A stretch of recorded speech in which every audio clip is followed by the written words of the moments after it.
is a day that my Father has made. I will rejoice. Jah, I thank you for this morning. Oh, it's a brand new day. Little bird, they thanking and they sing. So let's all get down and pray. Welcome to another episode of Teach and the Prof. Viewers and subscribers, thank you for being here. You know, you could have been elsewhere, but you are here and we appreciate it.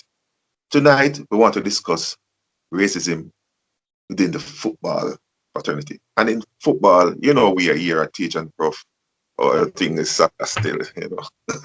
But we don't use that thing there over here, Right. so the soccer. We don't, over yeah, here. we don't use the word over here, sir. It's blasphemous. Blasphemous. Right. So racism within football, especially in the professional world in Europe. You know, we have a couple Jamaicans in that those leagues and make complaints here and there, especially a Jamaican-born English player, Raheem Sterling, has a terrible experience, you know, to me, lengthy, too long of racism, bullyism in Well, the industry. if I might add, in the UK, right? Mm. Black players, right, are dealt with differently, especially when they play for the national team. Institutionalized Right. wise.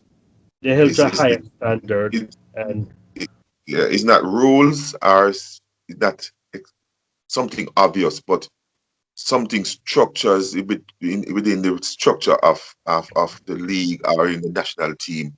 The difference in treatments is there. it's very glaring. The same thing rhymes, same actions Ryan Sterling might display. And he comes in for harsh criticism. If a white player displays the same actions, they say, oh, he's just expressing himself. I.e. the tattoo on Rhymes.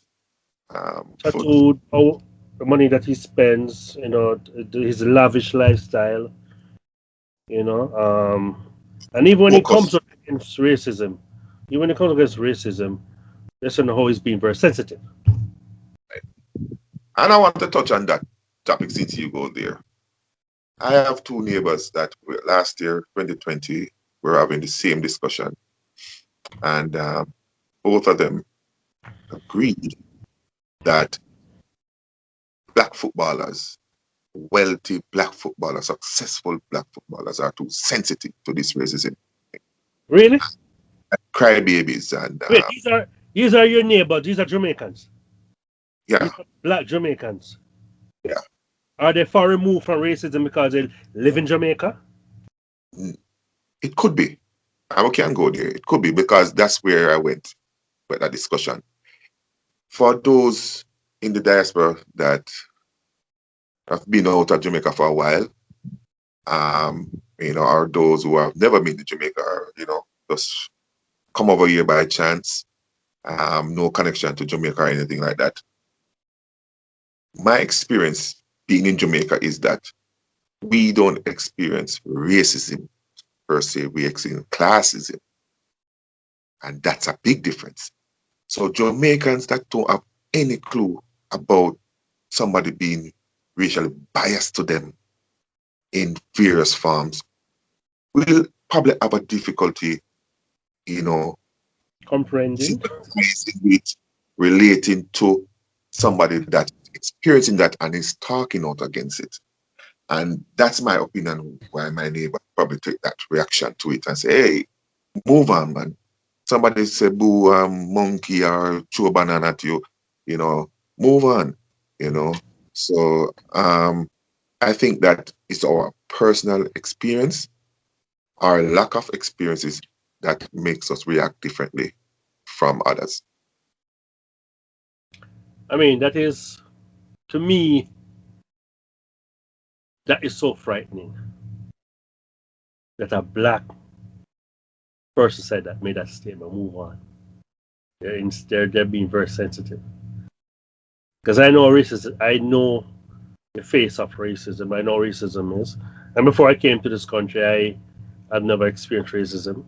As I said, we all only know about classism, But I mean, it is for you to say that in this day and age. And as far as I'm concerned, in any age, is ludicrous. And I can But understand again with the technological age that we're in and the exposure and the world is open up and we are seeing other people's experiences. You'd have guessed that and hope that we'd have become more sensitive to other people's experiences, this guy, negative. but this guy's understand what a porch monkey is. Maybe not.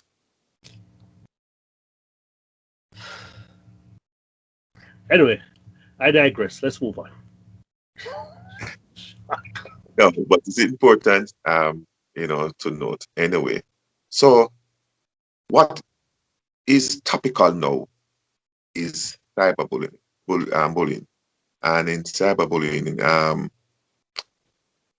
it more came to the fore last year, 2020, when George Floyd died to the hands of the officers, right? Right. The And we had Black this worldwide cry out for Right. The Black Lives Movement was predated George Floyd, but it became more forced to reckon with after his death. And it became it took on an international status, an appeal. Hence, in England, specifically football, they came on board, they printed Black Lives Matters on every jersey for a period, and they took this a stand in kneeling. Now, would you care to give us a background, Prof, on this kneeling thing before we go forward in this football? What is his name? So Colin Kaepernick from Colin. the Los Angeles, from the San Francisco Giants, came in with a kneeling during NFL games As a and he was protest. as a protest against police brutality against minorities. And he would kneel during the national anthem because, of course, in America, and this only happens in America, where the national anthem is played at every single sporting event.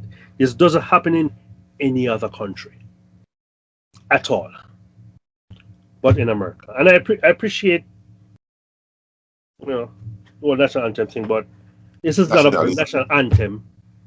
It's not disrespect to the national anthem or to the flag. It's Black life that truly matters. All right, and so he was blacklisted, and other players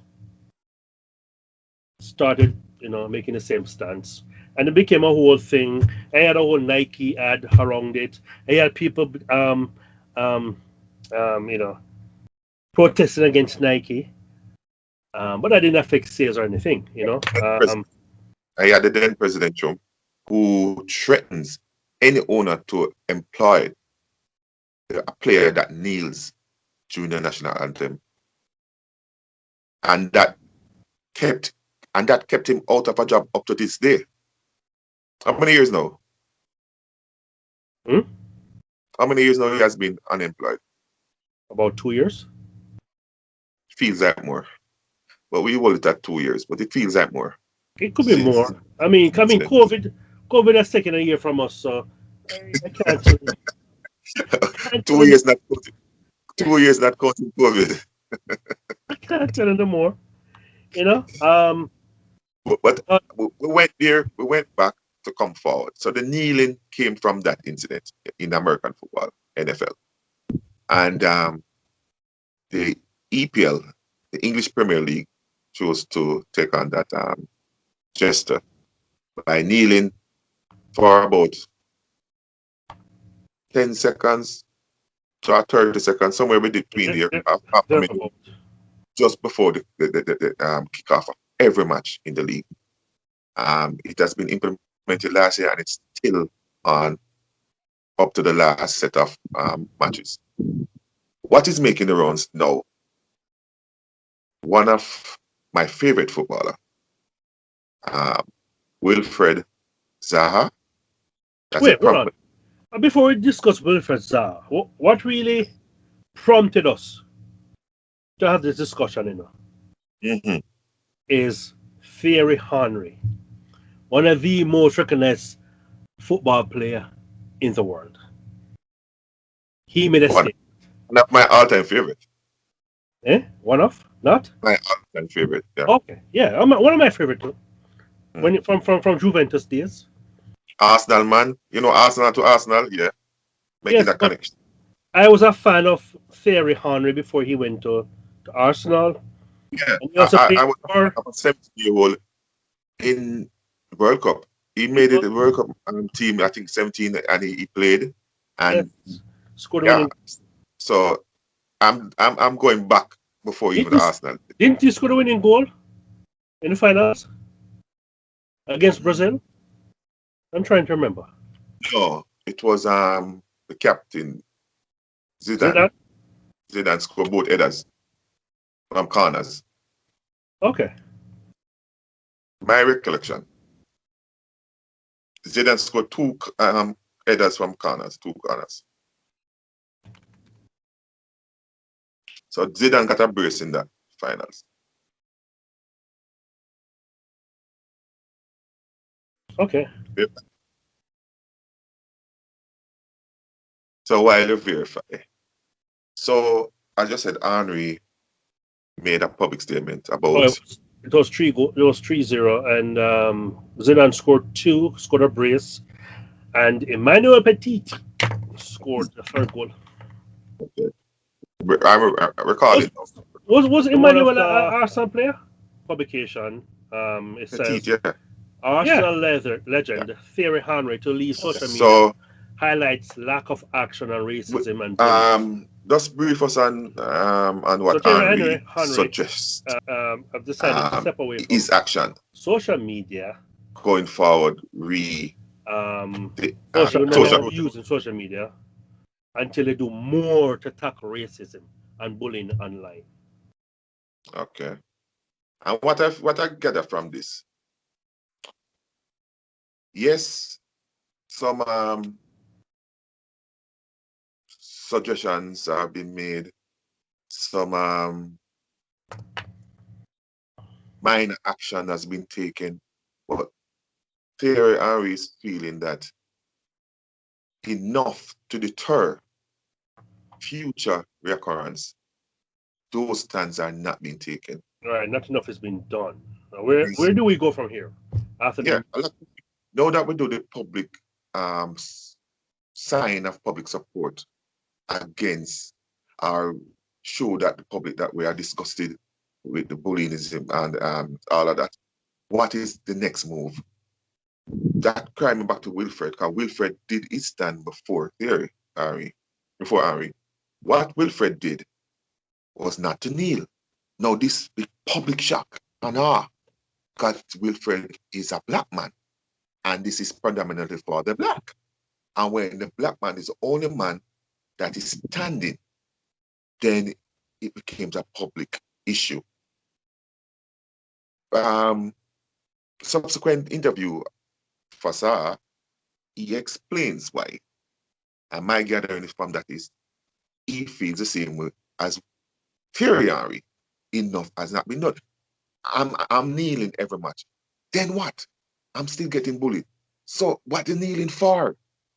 Is the kneeling the end of it? This is it? And he feels like more should be done. This can't be the end all be all of the protest, of the sign that we are united against bullyingism. This is a cry out. This action from him was a cry out for us to do more. Can social media owners and operators of social media sanction these people? Can we, if the incident is taken in a stance in a football game, you ban the person? Do we take other action to, mandate them to reform them, to retrain them? What I understand from an article today, England doesn't teaches anything about slavery. Slavery in school. So it doesn't understand the sensitivity of it.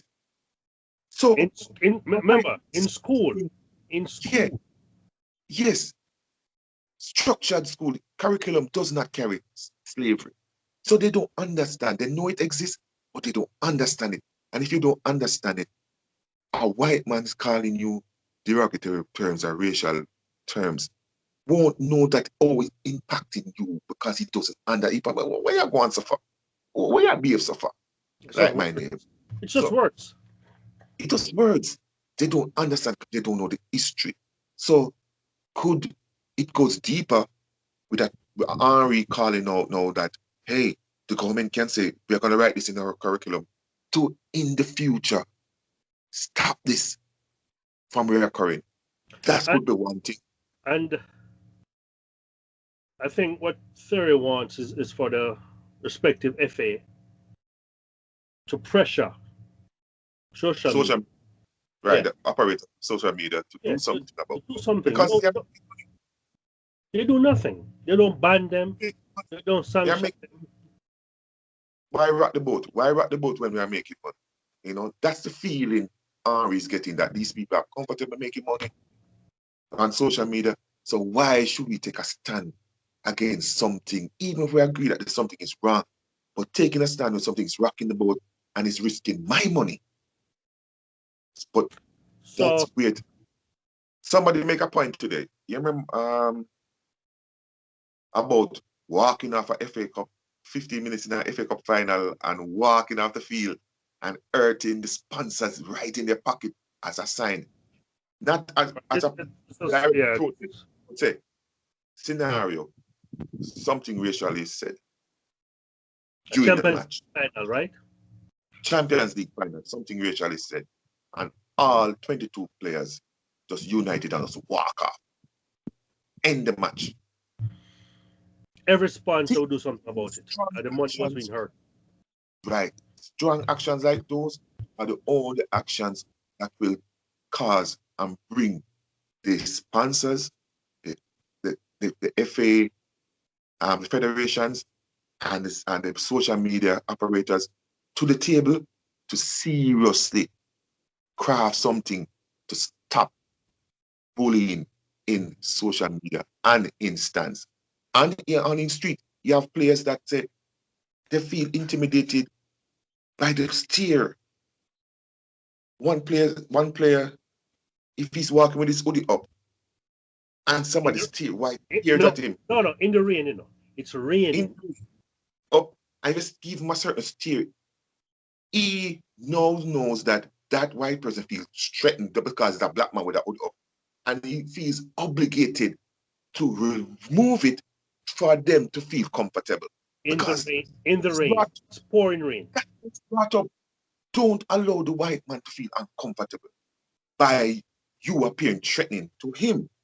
Oh, let me add something now. So this Woody thing became a big thing in America, and then went worldwide because a lot of black men were being killed. Trayvon Martin.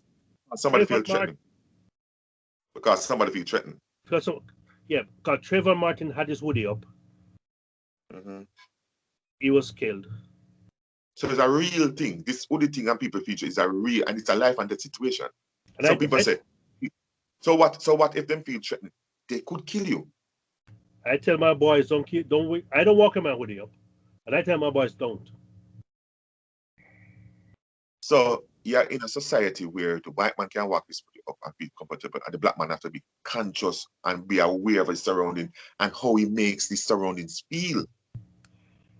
He has to walk with that constantly. Even if he has the need to use his hoodie, he has to be conscious this choice could hurt somebody feeling and cause me my death. That's a lot of weight. Right. Unnecessarily. And a lot of women, a lot of mothers out there have warned child about the hoodie thing. But I want to add something so you guys can understand the gravity of the matter, especially as it pertains to Wilfred Zaha, because he's one of the players who have been racially abused the most, right? And You know, Who feels back, it? Eh? huh? Jamaican term. The Huh? Jamaican term. Who feels it knows it. Yeah, exactly. So back in July last year, he had 50 social media accounts over racism. 50 different accounts. 50 different people were racial abusing him online. Last October, a 12-year-old, 12-year-old boy was arrested for racist message that he sent to Zaha. 12.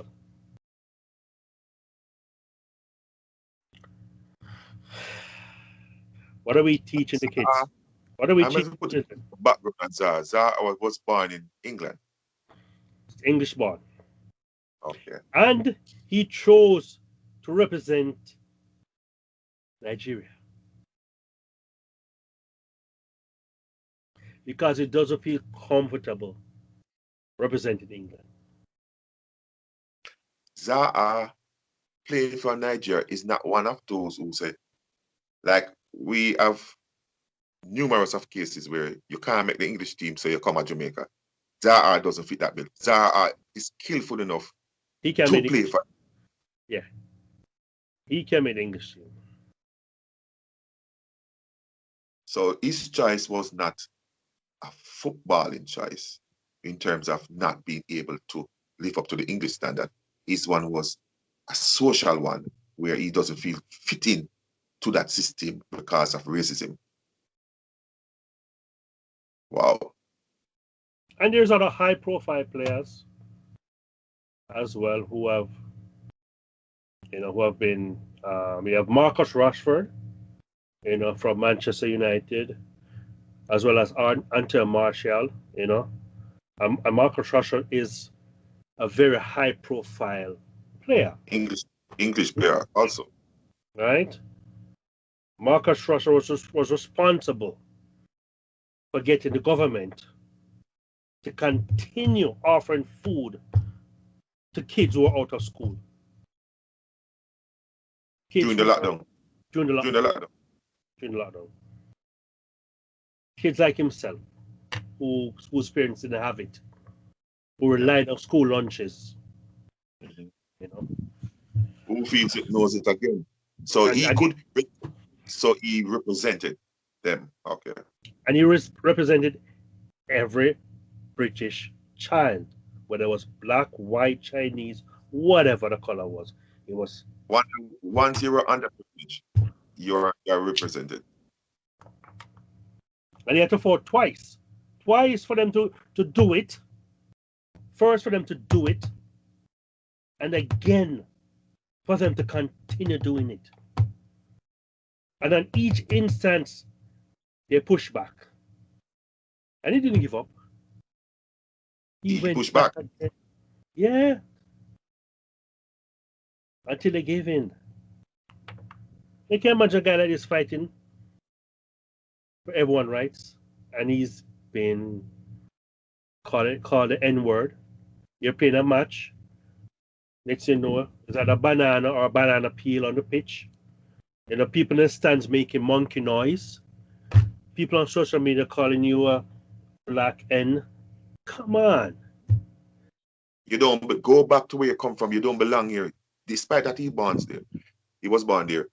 Go back because you're talking about the ancestry now. Yeah. So you don't even born the fact that you're born there, representing the country, they're cheering, you're scoring goal for them. When it comes to certain topics, you don't belong. They're going to remind you that you are not one of us, and you can go back at any time where you come from. Yeah, you don't. Yeah. And these things affect the players, Mentally, football is not only mentally, man, you can have mental issue. Yeah. There have been several black players retired prematurely because of the pressure. And currently playing, playing that have mental issues. They didn't say what caused it, but it could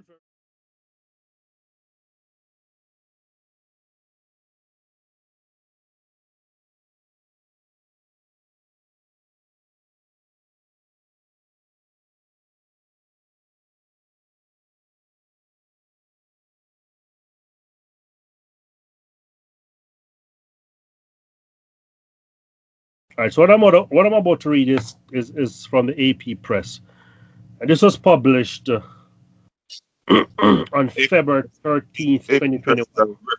AP Press is a reputable. Associated Press. Okay. All right. And this was this article is dated February 13, 2021, so it's pretty current, right? And it says, and it states a headline: English soccer at breaking point over abuse on social media. Give me the date. Right? Give me the date. Give me the date. February 13th, 2021. So people current. Right? English soccer at breaking point over abuse on social media. And I'm just going to read a few lines from the article, right? And it starts by saying death threats, racist abuse, sexist slurs, and social media accounts are allowed to stay active even after spreading bile. English footballers reach breaking point with players, coaches, referees, and officials aghast at the ongoing proliferation of hate aimed at them on Instagram and Twitter. A week that began with the Premier League most high-profile referee reporting threats of physical harm to police and more black players targeted by racist users drew a pledge by Instagram to clamp down on hate, but undercut by leniency shown towards abusers. And let me add this, if you guys remember this. A month ago, or maybe 2 months ago, we had a Champions League game, right, between Paris Saint-Germain and, was it Besiktas? Or was it Galatasaray? Turkish team, right? The fourth official was cited for making a racist claim. And both teams... Was it no? What they published what he actually said? Well, he said that guy. No, he said the black guy, not because he wouldn't have said a white guy, that white guy. He would have said that. Because when the referee said to him, "Who said what?" he said that black guy, right? And then Baba said, "Why are you referring to him as the black guy? Why not by his name or that person?" Our number. Yeah, or that. No, well, he was an official on the Turkish team. So that black guy, in the context, everything, the background. Or even if he doesn't know his name, though, he could say the man in the black jacket or the man in the, you know what I mean? Because if it was a white man, he would have said the man in the, in the black jacket or the assistant coach, or he doesn't have to call his name, but he wouldn't identify him as the white guy, that white guy. And he said Negro, which is black in... language. Yeah, that's a language. Yeah. Which is black in, I forgot the country that he was from, Albania, I can't remember. Yeah, we understand that part. But so, both teams walked off the pitch in solidarity. And both teams refused to restart the game. And so it forced UEFA to investigate. Did they take action after the investigation? So the other day I read that they took action. He was suspended after an investigation. I would have to go back and look to see how long he was suspended for, but they did take actions eventually. The game was replayed the next day,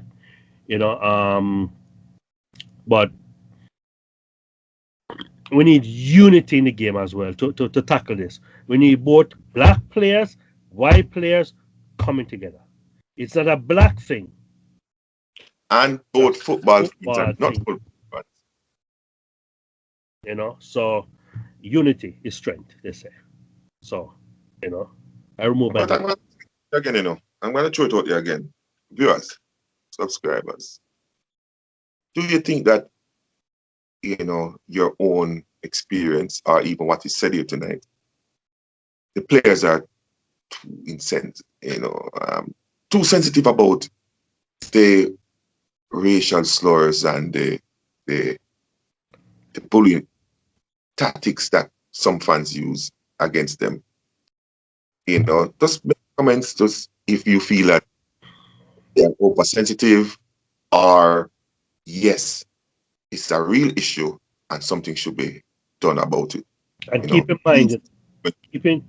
in mind, the racial abuse is not just coming from opposing fans, Even their own fans abuse them, man. Yeah, definitely. You're a part of the team, but you're not a part of the team. Thanks for watching. Please like, subscribe, and share our videos. And don't forget to comment. And hit that notification bell. This has been another episode of Teach and the Prof.